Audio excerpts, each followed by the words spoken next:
Hello, everyone. This is Mr. Millette with an AP World History presentation. Today's presentation is all about developments in South and Southeast Asian civilizations between 1200 and 1450, another of our main topics in our first unit. Again, our first unit is titled the Global Tapestry, where we basically take some snapshots of the political, social, cultural, and economic developments of different late post-classical period civilizations. Last time, we looked at developments in Islamic civilizations in different regions throughout the Eastern Hemisphere between 1200 and 1450. And today, we will spin the globe once more and find our focus on other parts of the world. Geographically speaking, we will be focusing on some more Eastern Hemispheric regions, but specifically the major developments in the civilizations that existed in South and Southeast Asia between 1200 and 1450. Like we did with our study of East Asian civilizations and Islamic civilizations, we will once again look for trends, parallels, and points of comparison and contrast among these South and Southeast Asian civilizations within the global tapestry. By the end of this presentation, you will be expected to be able to demonstrate your understanding of these two learning objectives. 1. Explain how the various belief systems and practices of South and Southeast Asia affected society over time. And 2, explain how and why various states of South and Southeast Asia developed and maintained power over time. Again, like in our previous presentation about Islamic civilizations, where I prompted you all to begin looking for connections, comparisons, and contrasts between those Islamic civilizations and East Asian civilizations, I want you to do the same thing here and look for connections, comparisons, and contrasts between South and Southeast Asian civilizations and Islamic and East Asian civilizations. That is, don't just listen and watch this presentation for the sake of getting through it and going through the motions, but rather think like an historian and actively seek out connections, parallels, comparisons, and contrasts among all of the civilizations we will study in AP World History. In this presentation, we will focus on civilizations in both South Asia and Southeast Asia, as they will share many cultural and economic developments given their geographic proximity and shared historical experiences. But let's take a look at specifically where in the world we are focusing on if we're studying South and Southeast Asia. The College Board does expect AP World History students to know both general and specific regional locations. In the map on this slide, I took the first of two world maps that the College Board provides students with in order to set the standard for the general regions throughout the world that students will be expected to know in this course. Here there are 5 large, very generic regions that you all must be able to recognize and locate: the Americas, Europe, Africa, Asia, and Oceania. I would say that this is not an overly difficult set of general regions for high school students to be able to know throughout this school year. But this general level of geographic knowledge is not where it ends for us in Advanced Placement World History. This is the second map of the world that the College Board provides AP World History students with. And as you can see, it shows more specific regional locations situated within the 5 larger, more general regions from the previous slide's map. Today's presentation is about South and Southeast Asian civilizations between 1200 and 1450. So let's make sure we know what exactly we're looking at on this map. I've indicated in the orange circles, and the College Board has also labeled the specific regions of South Asia and Southeast Asia. Let's take South Asia first. What major cultures or nations do you think exist in South Asia? Well, the big one that comes to my mind is India. India has one of the longest traditions of culture and civilization in the world, and geographically, it makes up a lot of what is labeled here as South Asia. So let's consider, if we were further along in this world history class, and we were studying the 20th century, specifically studying independence movements of the 20th century throughout the world, and we specified independence movements that occurred in South Asia. We would be most appropriate in studying India's independence during the 20th century and the efforts of Gandhi in his leadership in India's independence movement. In addition to India, nations such as Pakistan, Bangladesh, and Sri Lanka would be included in South Asia. Looking at Southeast Asia, you notice this map includes some continental parts of Southeast Asia, as well as some islands off the coast of Southeast Asia. What nations do you think would exist in Southeast Asia? Nations such as Vietnam, Laos, Cambodia, Thailand, Singapore, Indonesia, Malaysia, and the Philippines would all be included in the College Board's specific region of Southeast Asia. South Asia, and more specifically the land that is known as modern-day India, was an intense zone of agrarian civilization that dates back to approximately 3300 BCE, when the first civilized populations left their permanent archaeological and historical marks in the Indus River Valley. As agricultural production expanded and allowed for greater demographic sustainability, the cities of Harappa and Mohenjo-daro emerged. These two cities hosted populations of nearly 40,000 people and attracted migrants from different parts of Eurasia. One such group was an Indo-European group known as the Aryans. The Aryans gradually migrated across Asia and eventually settled into the cities of Harappa and Mohenjo-daro and other urban sites in the Indus River Valley. The Aryans diffused their language, their ironworks, their horses, and also their religious beliefs. It is believed that just as the Aryans diffused these cultural traits, their settlement patterns also included a high degree of cultural assimilation and adoption from the pre-existing civilized peoples of the Indus River. Indian civilization would continue to intensify and would eventually span east to the Ganges River. India's early civilization gave way to the Vedic Age, an age in early Indian civilization that was characterized by recorded moralistic and religious thought that would be captured in India's oldest literary works, the Vedas. The Vedas captured some of the longest-lasting religious beliefs and practices of Indian people, including the beliefs in karma, the totality of a person's good and bad actions; dharma, the righteous obligation the individual had to society; samsara, or reincarnation; and moksha, the word for salvation.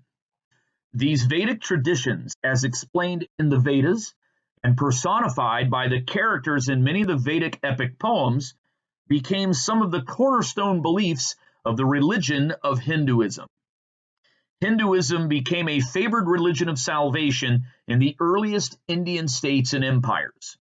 The religion was also tied to the caste system, the hierarchical social system of India that provided individual purpose, responsibility, and rigidity and restriction of social interactions. Early political and religious elites in the Indian states promoted the Hindu caste system so as to achieve social order. This was especially so in the classical era Indian empires of the Mauryan and Gupta empires. In spite of internal and external challenges to Hinduism, the faith would remain the most popular faith in India. In terms of internal challenges to Hinduism, over time it became evident that not all Indians were content with the rigidity, expectations, and spiritual and social inequalities that complemented Hinduism. Near contemporaries of each other, Mahavira and Siddhartha Gautama abandoned their privileged Kshatriyan social statuses. Mahavira, as the founder of Jainism, and Siddhartha Gautama, as the founder of Buddhism, taught spiritual equality and the ability of all individuals to achieve salvation. Both of these movements would also reject the social inequalities of the caste system. Buddhism would gain the most popularity, and for a brief time in India's classical history, Emperor Ashoka of the Mauryan Empire would convert to Buddhism and promote Buddhist teachings through his rock and pillar edicts. Later, in the early post-classical period, a northern Indian ruler named Harsha would also promote Buddhism throughout his empire. Over the course of the classical and post-classical periods, Buddhism would find itself gaining more popularity outside of India. Rather, Buddhism and its many branches would gain popularity in Tibet, China, Japan, and Southeast Asia. Its emphasis on the Four Noble Truths and the righteous path to enlightenment appealed to the peoples of the Far East. Additionally, the notion of a Buddhist salvation, known as nirvana, also appealed to the peoples of the Far East.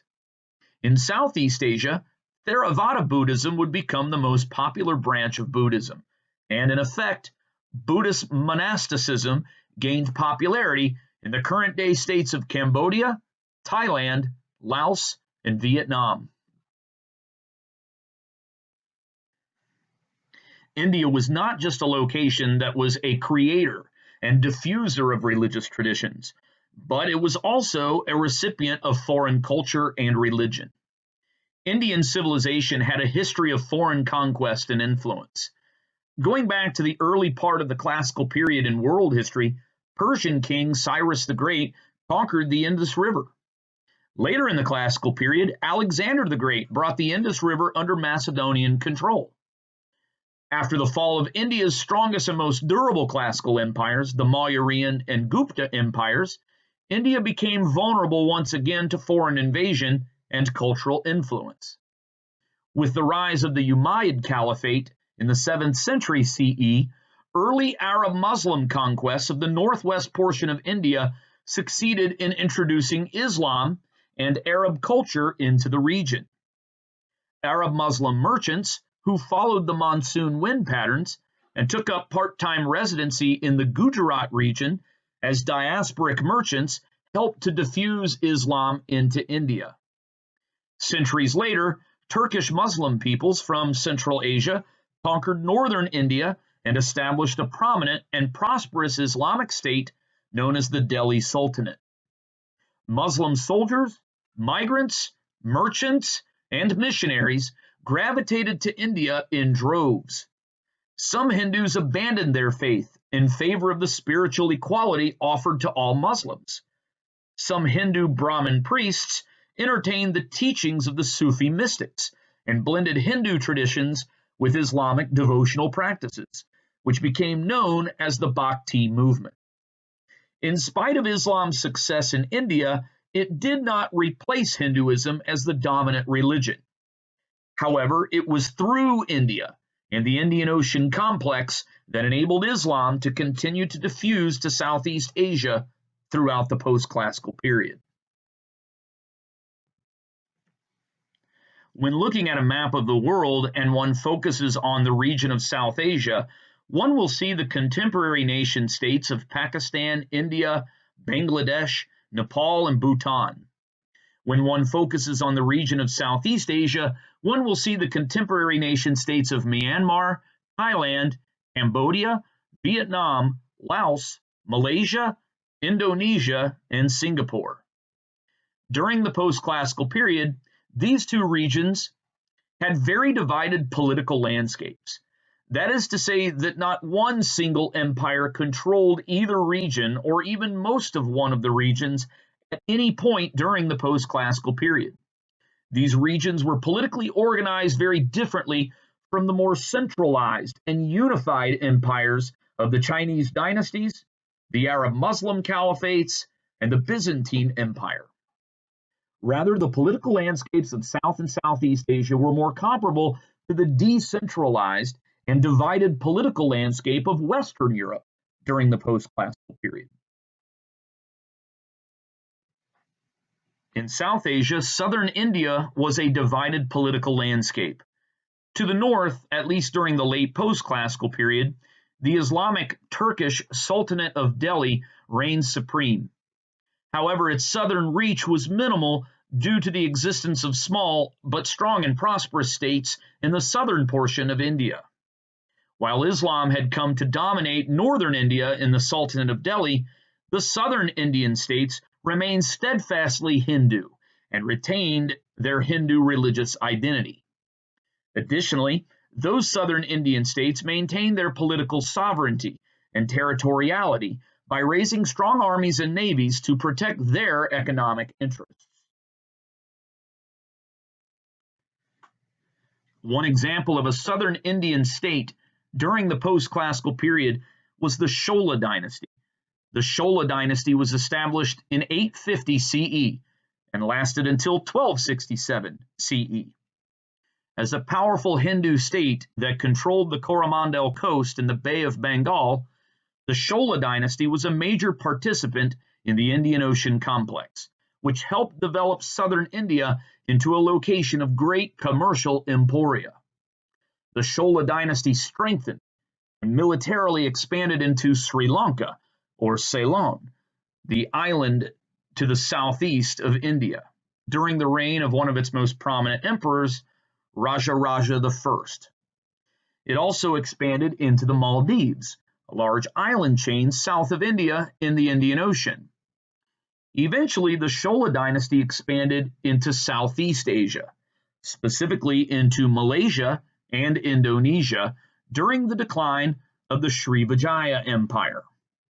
The Chola dynasty was a big reason as to why Hinduism was retained in southern India, but also diffused to the island states of South Asia and coastal and island states of Southeast Asia. A second example of a southern Indian state during the post-classical period was the Kakatiya Dynasty.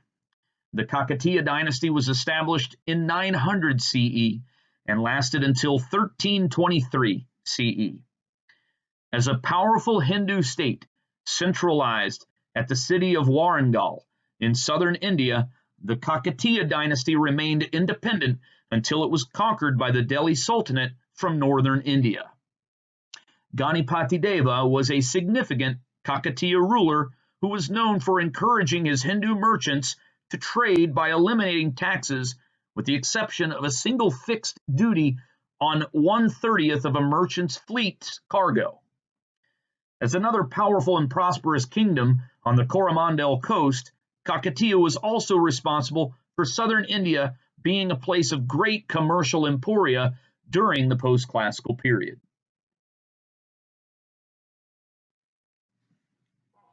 The final example of a southern Indian state during the post-classical period was the Vijayanagar Empire. The Vijayanagar Empire was established in 1336 CE and lasted until 1565 CE.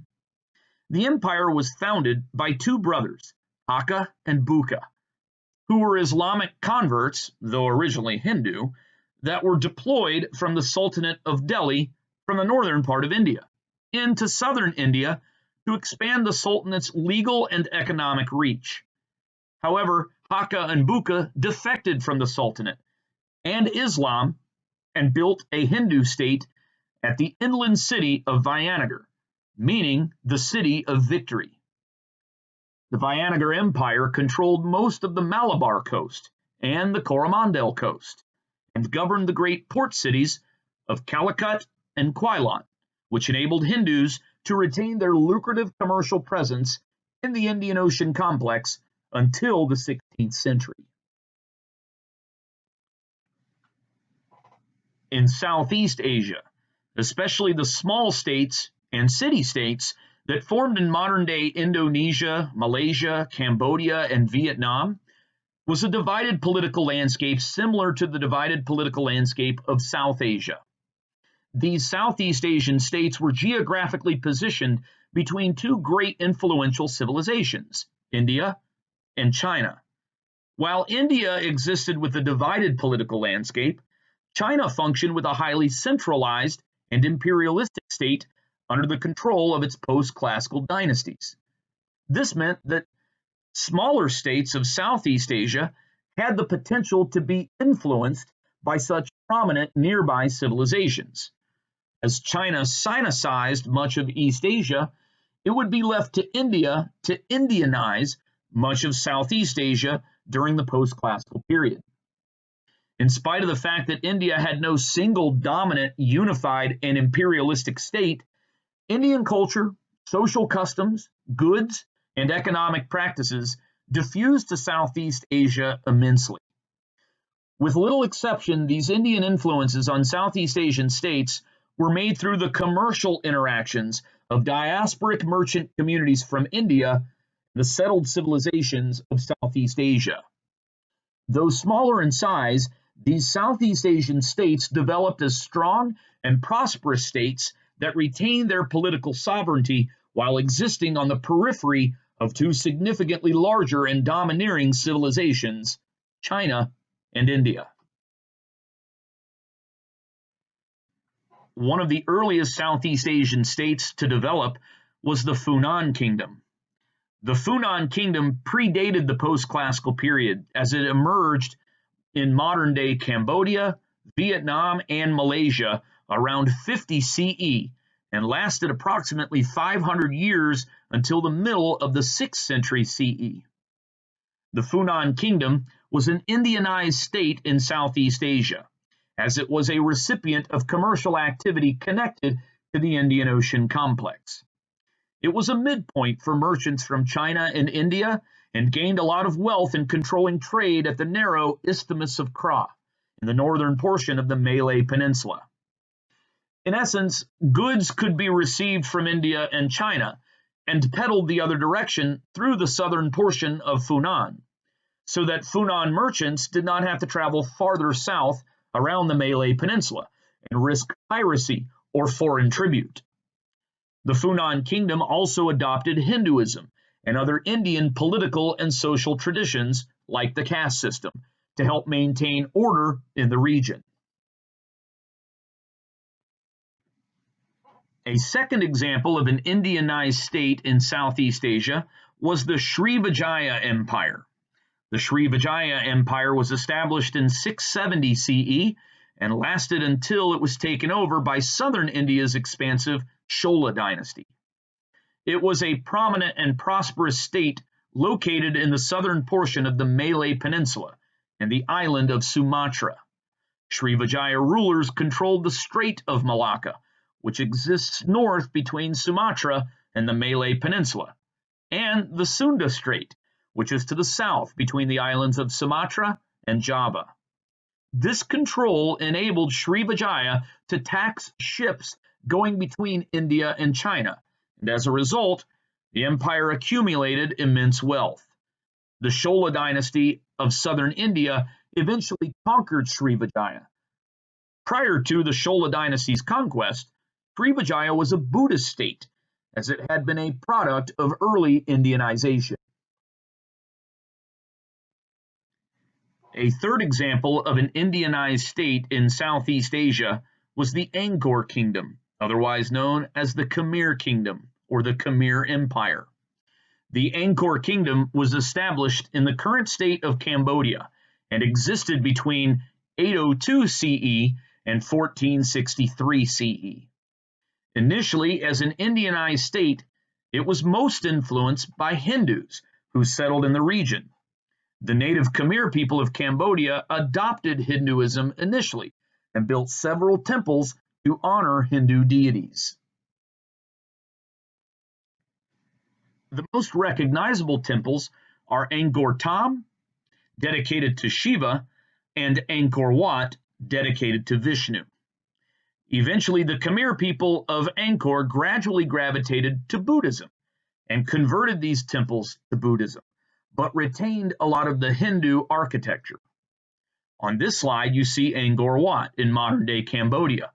Originally, the temple was dedicated to the Hindu god Vishnu, but as the process of Indianization continued and the popularity of Buddhism grew, the temple would be converted to a Buddhist temple.